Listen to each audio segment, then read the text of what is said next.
ယောဂရှိတယ်လို့ဆိုရင်လည်းဝမ်းမနေနဲ့ယောဂမရှိဘူးဆိုလို့လည်းမပြောနဲ့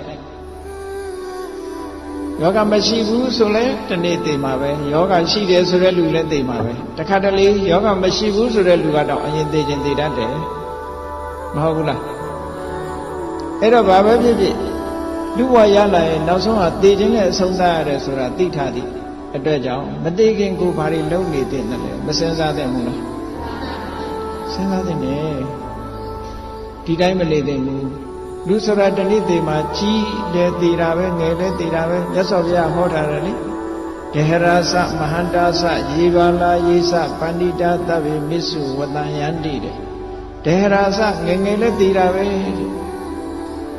မဟန္တာစအသက်ကြီးမှလည်းသေးတာပဲတဲ့ယေဘာလာယေစပန္တိတာ